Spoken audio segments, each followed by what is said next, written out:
morning, everyone. Good morning, Welcome. everyone. Welcome. Yes. Again, it's a pleasure for us to be here with you sharing this information because, again, without information, like I say, information is power. And we want to thank our parents as well. This is going to be a special shurim, meaning teaching lesson that's going to talk about how to honor our parents. What does that mean? What are the details? When you hear honoring our parents, we're thinking taking out the garbage, saying yes sir, no Right. sir.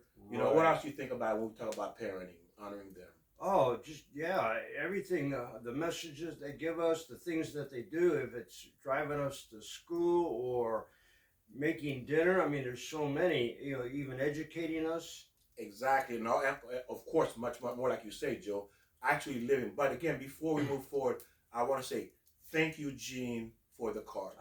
Thank you. We Wow. enjoy it. It's inspiring. Beautiful. It's uplifting. To be honest with you, I wasn't feeling that well, but I thought about the card. So you know what? We got to press forward. Beautiful. And I want to thank you so much, You so much. surprised me, Victor. Oh, hey, wonderful card. Thank you.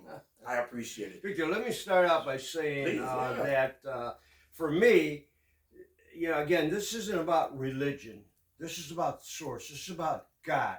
And as we know, I think all of us realize that God gave the prophets the message, and that's where all our Bibles come from the prophets. They wrote it all down. And the first prophet was the Torah, and then we got all the other Bibles, and that's where our information comes down. And I kind of like, nobody likes me saying this, but I kind of like blame the prophets because there's so much information that it's confusing. So now we all of a sudden say to each other, no, that's not right. It doesn't read like that. And so now we start dividing, and we have and let everybody go their own way if they follow, first of all, the 10 Commandments. And if you love God, love yourself, and love your brother, that's to me the basis of, if you want to say religion or loving God. It's about loving God and respecting His Beautiful. laws. Exactly. Very nice, Joe. Basically, if you do those three things Joe said, that is the foundation of the Torah.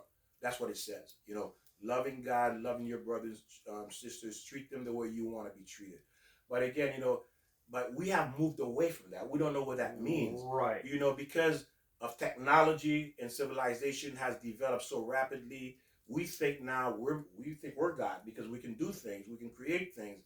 And then we say, well, God was like 3,500 years ago, 6,000 years ago. And let me clarify again, like I always do, when we talk about the Torah, people really don't understand. They think, oh, that's just some kind of Jewish book. But that is the real Old Testament. That's our Testament.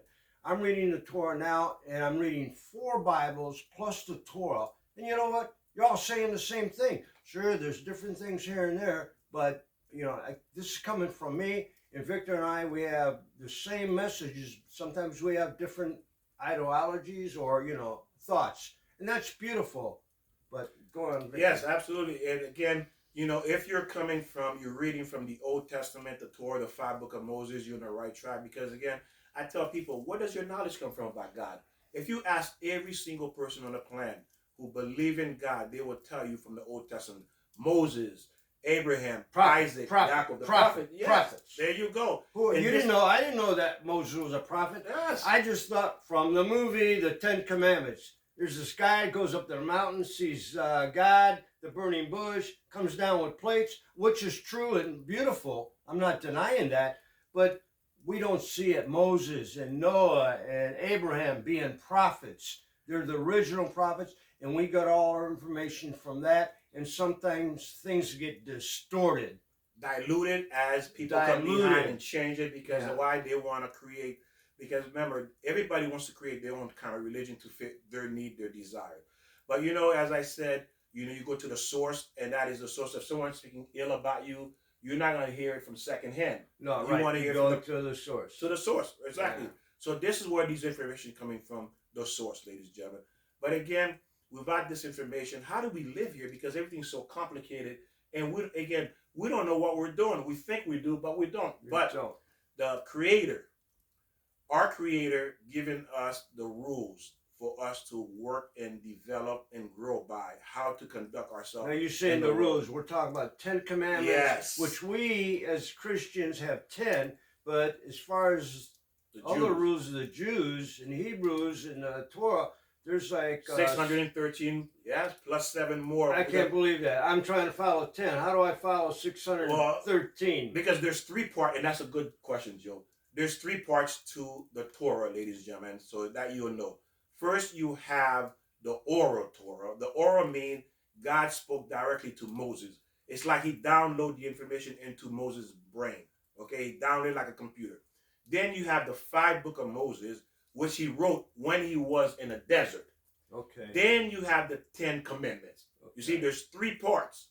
So it's not people thinking there's just one. Those are the 3 parts that God gave the Jewish people. And then also we know that God gave Moses the 10 commandments, but he also gave Noah prior to Moses, yes, Noah right. the 7, which is they added on the 3 to make it 10. Right. That's where it came from. Right. So before there was Jews, of course, there was 7 commandments, okay? And then later he added the other 3 to the 7 original commandments. And I don't even know if I can recite all the 10. I mean, we all know, I don't know all about mother, heart, do not steal. But you know what? In a way, like I always say, you don't have to know the 10 commandments, because if you have love in your heart, you're not going to commit adultery, are you? You're not going to kill someone. You're not going to steal, because if you have love in your heart, you already know the 10 commandments. It's like an instinct that I think God gave us some instinct. Unfortunately, it may look like not everybody got that, Joe. No. So the 10, not to understand the 10 commandments a little bit, not to go into it because that's not the topic, but the first 5 commandments is between man and God, okay? God and man, I'm sorry, God and man, because God is first. God and man. The first 5 is God and man, and then the next 5 is man to man. We'll have to break that down in another issue. We're getting off the subject. Exactly. So, our beautiful parents. Yes, let's go. There you are, beautiful Mom parents. and Dad. So I have a story to say, and then now Joe go okay. there. So I'm going to talk about my parents first. You know, when the thing is, we don't really look at our parents, come to appreciate our parents until we become adults, have children ourselves, and we're going through some difficulty. Right. And we look back and remember what they told us, what the education they were trying to pass on to us, and then we look back and see, did we listen? Did we appreciate them? Were we difficult? We always thought at a certain age or any age, we go, what do my parents know? You guys don't know anything. I know it all. I'm 19 years old. I'm ready for the world. And what do we know? Nothing. And Joe's right. Hey, Dad, what are you talking about, Dad? Yeah. I know everything. Hey, I have technology in my hand. You didn't have technology. I do now, so I know everything. Well, again, wrong. Because why? The purpose of the Torah is designed to pass from father to son, son to father, father to son. Because it's information God giving us how to live in this world. But because we decided we want to be our own God, have our own rules, because that's one of the things about men. Men don't want to be told what to do. Absolutely. So we go according to what we want. And when we fail, we blame God. But again, my parents, my mother, I remember, and my dad, they came from another country, and they were very hard. They worked 2 jobs to take care of us. We never went to bed hungry. They want to give you the best. I mean, the best. Absolutely. When I tell you, they worked very, very hard, and they were loving and caring, and, no parents are perfect, because if they did not follow the Torah, there's no way they could have been perfect parents, because they don't know how to parent you the right way, the way God says to parent us, because God is our parent. So we have to emulate God because he's the parent. Right. So we were not taught that. And it does says in the Torah, raise him in my way. God says, raise this child in my ways, so that way he will go straight. But because my parents did not know all the rules, did not know the rules, so they made mistakes too. Like every parent, like I've done as myself, I made some mistakes too. But again, they were loving, they were caring. And then, of course, there was issues as well. But again, overall, they loved me. They cared for all of us. They took care of us. And I remember my mother, before she passed, we were sitting one time in the living room, and she says, Victor, I remember when you were 5 years old, I had a headache. I wasn't feeling well. And you said, Mommy, what's wrong? And then she said, I went to her and said, Mommy, let me go get you medicine. So I went to go get her some water for her to drink. And she said that to me about a year, I would say maybe a year before she passed. And I could not understand why she was saying that to me. why she would bring something that I don't remember. But she said that to me, and she says, "You always been caring and loving, child." And she was just giving me so much compliment She about, said that to you. Ooh, yes. that's beautiful. And Oh man. and it broke my heart, when I was listening to her. And I remember, she suffered with diabetes for 50 years, and no one diagnosed that. No one knew what diabetes was back then. And she suffered with it. And then when she started taking her injection for the last 8 years, I saw a complete different woman. Complete. She was soft. She was caring. I mean, when I would go see her, "Victor, I'm gonna cook for you." "No, no, stay, don't go." I said, "Mom, I have to go." "No, no, no, no, no. It'll be 20 minutes. Just wait, just wait." I mean, she would cook a whole pot because I love rice and beans. Ah, right. She would cook a whole pot of rice and beans just for me. Say, "Victor, the food is ready. Come get it." Or she would have me wait. And she was so nurturing. My dad as well. Both they were very loving parents, caring. And after you ate the dinner, like most, well, I say most people, you get up off the table and you go out and you're playing. You never say, "Mom, thanks. I love that meal. Thank you so much." I don't remember saying that to my parents. And that is true. Every child is different and depending how we view our parents. And I used to, again, look at my parents sometime and saw how hard they work, and I felt bad for them because I saw how hard they were working. Remember, I have a different background, culture background, when I came here. So we were very, I would say, more Proud? No, not okay. pride, but not proud. But we're more focused on our parents to see how they Yes, are. ethnic people or people, yeah, like even I can see, like I'm being Italian. Mhm. In the United States, it's not that way. It's all greedy, greedy. Yeah. You think parents got to give you everything. Exactly. Where's that Entitlement, toy? entitlement Yeah, right. mentality as children. And then we become so Entitlement. selfish looking at, when am I going to get this? I remember doing Christmas, my parents would do their best to give us, what we asked for. We were not rich. I remember one of the things was remote control cars. That was the thing I enjoyed. And I did get that. Let me interrupt you No, too. please go ahead. Yeah. I'm thinking because I remember my mom and I. She brought us to a store it was a clothing store, but in the window there was a couple mannequins, and one mannequin was dressed up like Roy Rogers. If you don't remember that, it was like a cowboy, and he had these two guns on the side of his. I go, "Mom, boy, I like those guns. I like to have those for Christmas." And she just looked and walked away, and I go, "Well, I'm not getting that, too expensive." And then you know what happened, Victor? Under the tree, the guns were there, and I almost cried thinking, my mom, I thought she was going to forget about this, and she bought me the guns, which was $24 at the time. That was in the 50s. That's a lot of money. Oh, yes. I mean, I couldn't believe it. I mean, I was so taken back that my mom gave me these two cowboy guns.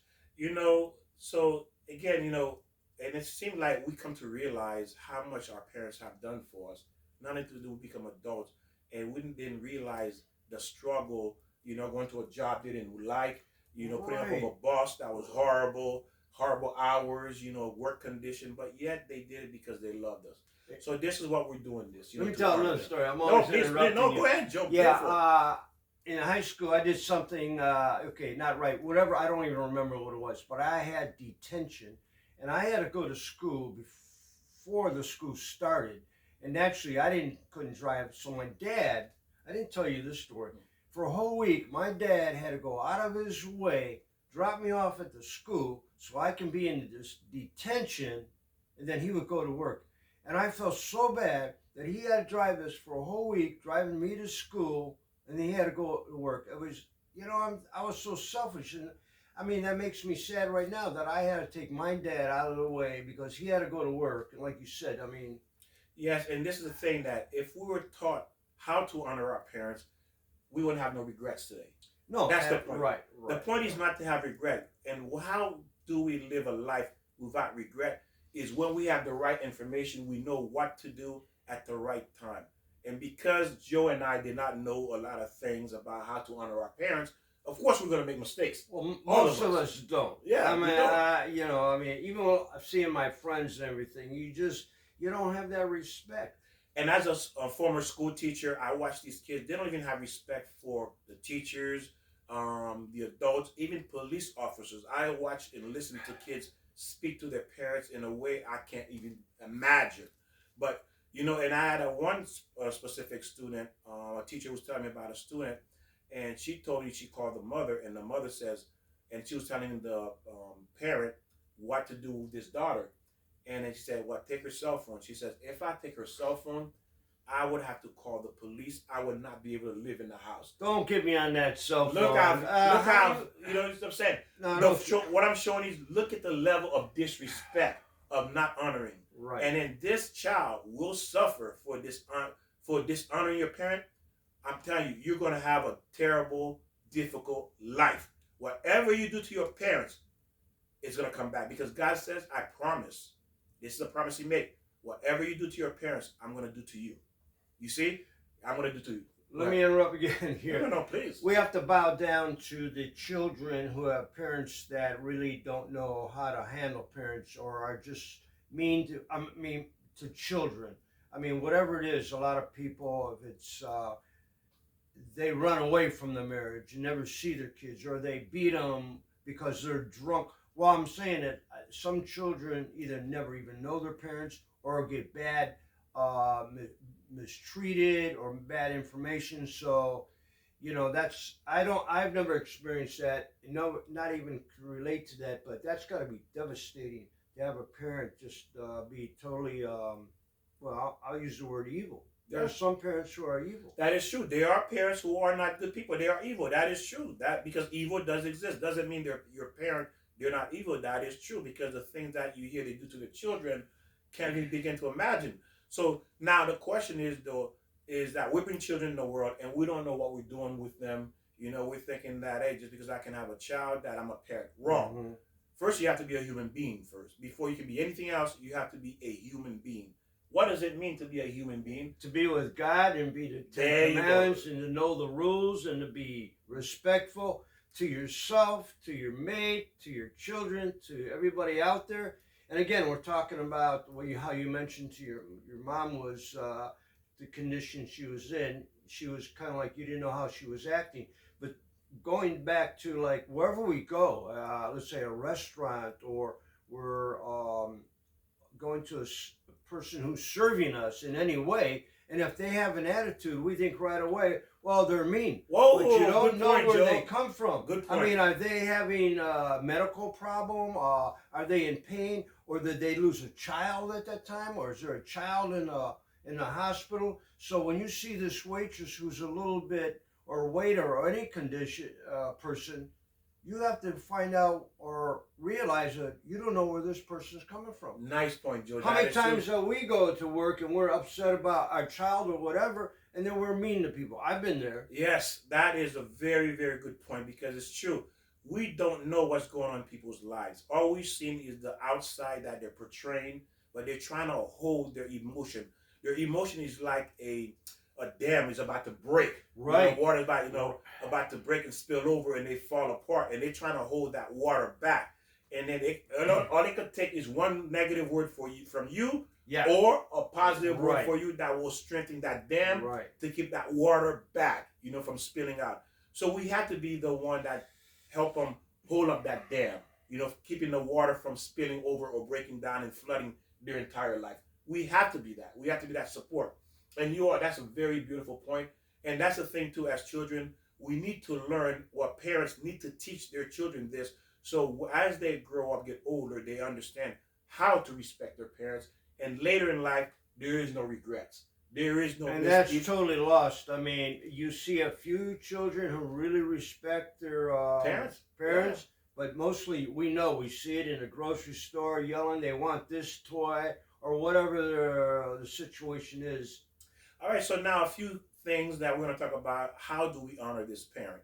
Well, for example, let's look at it from your eyes as a child. You're downstairs watching TV, Joe, and then your father hasn't woken up yet because he's been working so hard, and then he comes downstairs. If you're in front of the television playing video game or watching TV, you're supposed to stop right away. You stand up. You stand up just to acknowledge your father's presence in the room. Well, people out there have no idea which is, I mean, exactly. Did you ever? I've never did that. I never did that either. Hey, Dad, how you doing? I'm watching. What, Dad? No, I'm watching TV. Even if they're talking, that's a beautiful point. They're talking to you. Yeah. You pretend you're listening, but you're not listening. No, I got to listen to Bugs Bunny, Dad. I got to listen to this program. Complete disrespecting your parents. You are completely disrespecting your parents. So again, you have to show honor. The same way if you are sitting down or like in the courtroom when the judge walk in, what do you do when the judge walk in? Everybody stands up, right? Exactly. So you're gonna give your judge. Think about it for a minute, ladies and gentlemen. You give the judge who's about to put you in prison respect. You give your boss who you don't like respect. You'll stand up for them. You give everybody who has no interest in you or your to benefit you respect. But the person who labor and slave to take care of you and love you, and you give them no respect, isn't that a shame? That's a shame. Let me mention one thing. Probably like a famous line or a quote that I'll say. Mothers will say to the daughters, "Well, you wait till you have children, because you don't realize it, and then later on you have children and go, oh, did I do that to my mom? That's what she's talking about. That's what the Torah says. Mommy, no, I want this. Yeah, that's Where's what the my Torah food, says. Mommy? I'm hungry." Yeah, the Torah says you're gonna get back what you do to your parents. You know, so this is part of the commandment when God says you will reap what you sow. Because why? You decide to do things your own, so now you're gonna get it back in return. In the Ten Commandments, what is it? The fourth, fifth, or sixth? Honor thy father and thy mother. What does that mean? I don't know what that means. And that's what we're going through. Exactly. Honor thy father. We don't know what that means. It's just become what is called a slogan or just something we say, right? It's just a conversation piece. Right. But do we really do it? Beautiful point, Joe. Very nice. It's just talk. I'm gonna beat you up, Victor. Yeah, just talk. I'm beating you up, buddy. Now, another one is if you're in a conversation, your parents are talking, even if you are an adult, you could be 175 years old, and your parents are talking to someone else, you are not allowed to interrupt them. Even if they make a mistake, you can't say, "Dad, no, that's wrong, Dad. What you just said is wrong." You can't do that.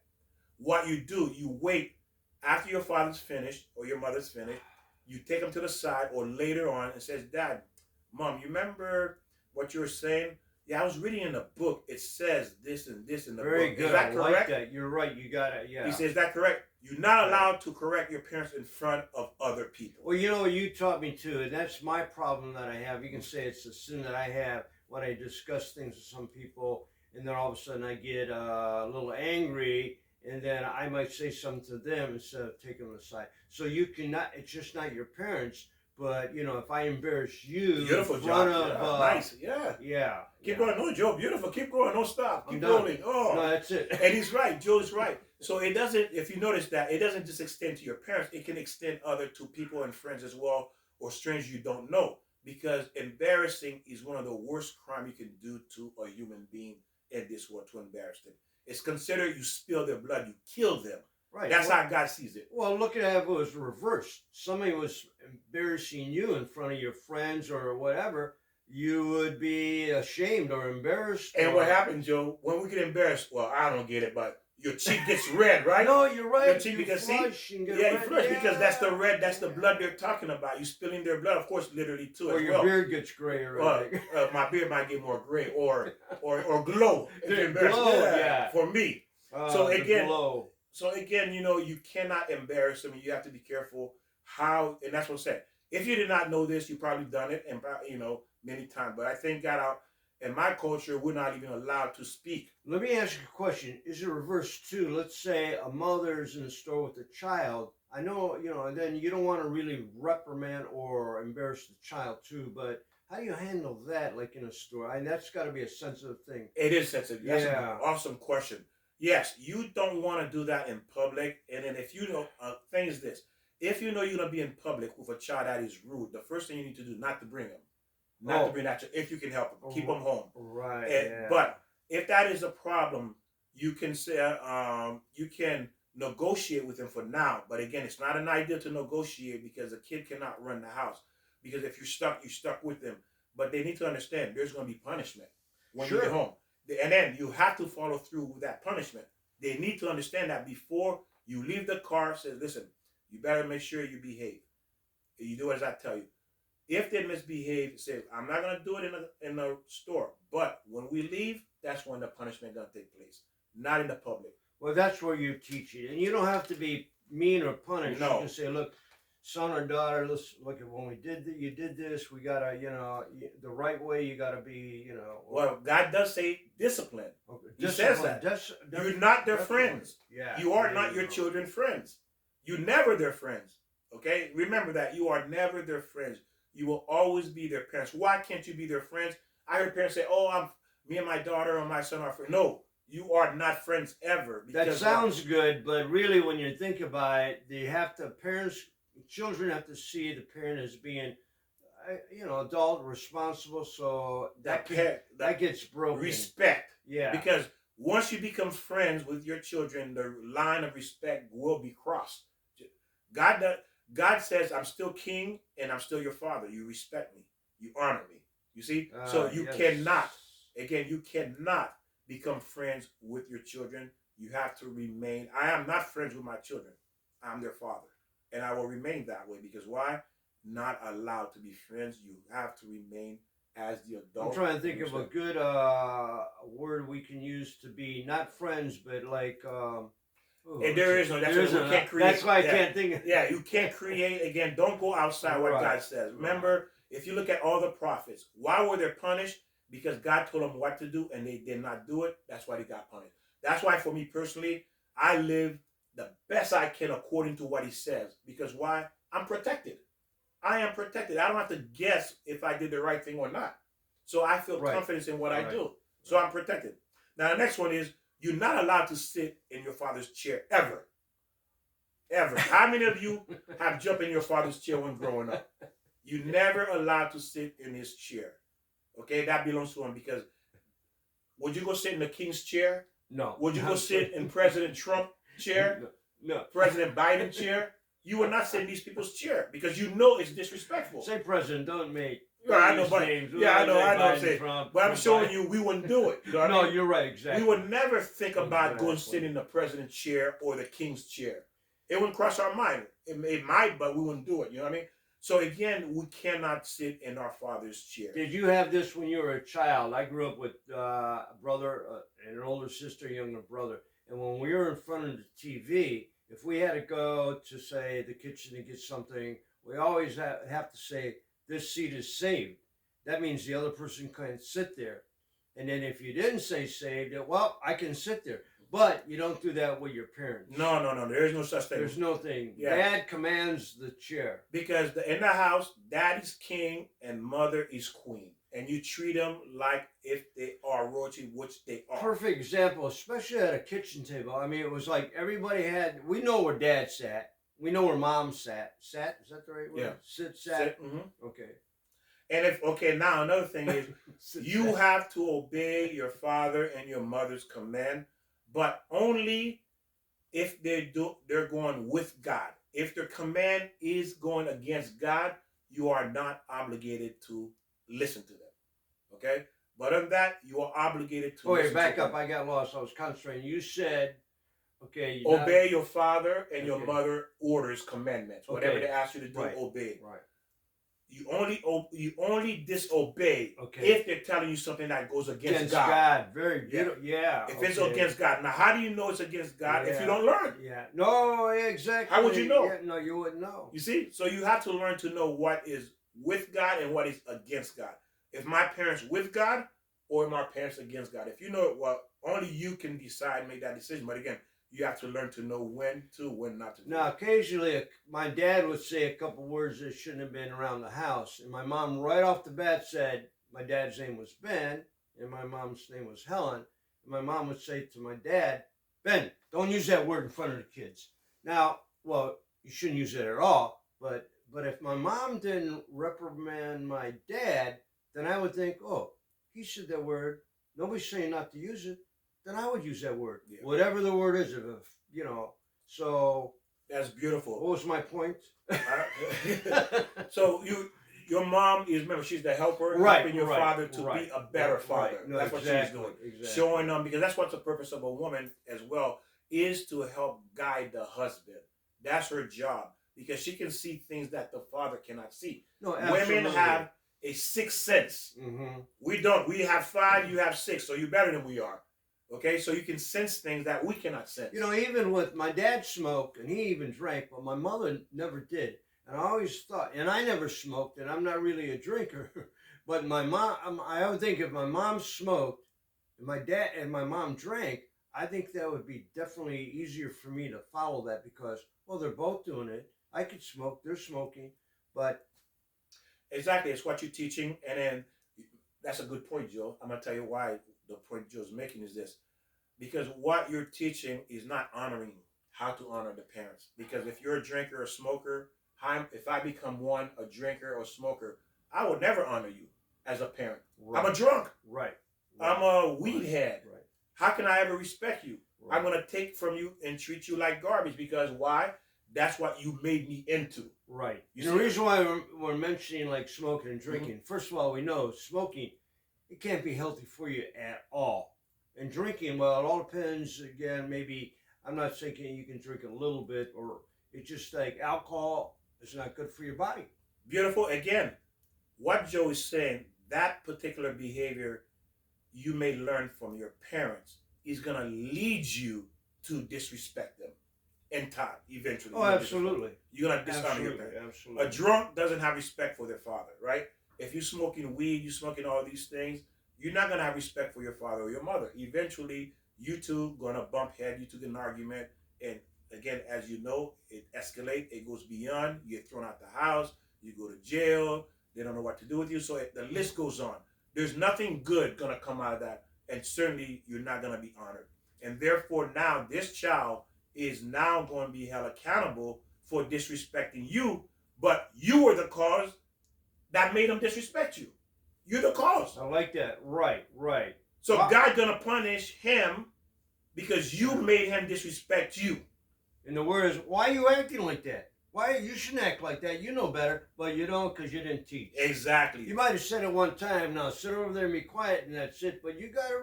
I mean, kids are kids. Beautiful. So what he's saying, I love that, Joe. He's saying that your behavior, the way your attitude in the house will determine whether or not your child gonna respect you or not, and it will determine if God gonna kill your child early because of disrespecting you. So his death, Right. he may, for example, God may not kill him. He may get in an accident, lose his legs. He may become crippled. He may end up at 30, 40 years in prison. All of that will be due to you There you go. not raising him properly. Right. And now he's suffering the consequences of disrespecting you. But you caused it.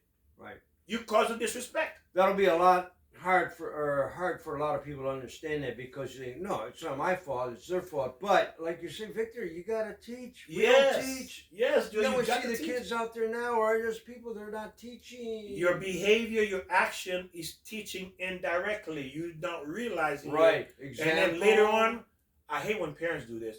They turn, oh, my son is no good. Oh, my daughter's no good. Well, what did they learn from you? because they're no good. And then you Parents are no good. and then you turn on them. You taught them the wrong thing, and then later in life, you turn on them. Yeah. Well, it's your fault. You see? So this is why it's important. You need to understand the rules so that way you can teach them. And understand you're not only teaching them, but you're saving them. In every aspect. I mean, again, let's say driving on the car, you're driving, somebody cuts in front of you. What the hell are you doing, you son of a what? And then there's a kid listens. I mean, that's then, whoa, that's how to handle that. Okay, good. Now, Yaakov and Esau, they were twins. And the thing is, Yaakov is the good son, and Esau is the bad son. From whose parents? From Abraham? Isaac. Isaac, Yeah. okay. You have Abraham. So the way it works is Yeah. Abraham and Sarah, and then you have Isaac and Rivka, and then you have Yaakov, which is Rachel and Leah, I believe. Okay. Yeah, he had two wives, and then he had two sons. They were twins, Joseph and Asaph. Now Joseph was the good son. Asaph was the bad son. He was the hunter, and Joseph was the one that said and learned about God. You say Joseph. Joseph, Is yeah, that Joseph? yeah, Joseph. Or Joseph? Yeah, okay, that's okay. Joseph, yeah, That's my that's- name. Okay. Yeah, that's the way the Jewish say Joseph. Okay. Yeah. So now, Asaph, even though he was evil, but what he's known for in the Torah, he had high respect for his father. He would dress up in a tux Really? to come and sit and bow down to his father. That's he what was it said. evil, but he did it. Exactly. So he had one trait. It says that all people who are evil have bad things. They tend to have one good thing about them. One good thing about them.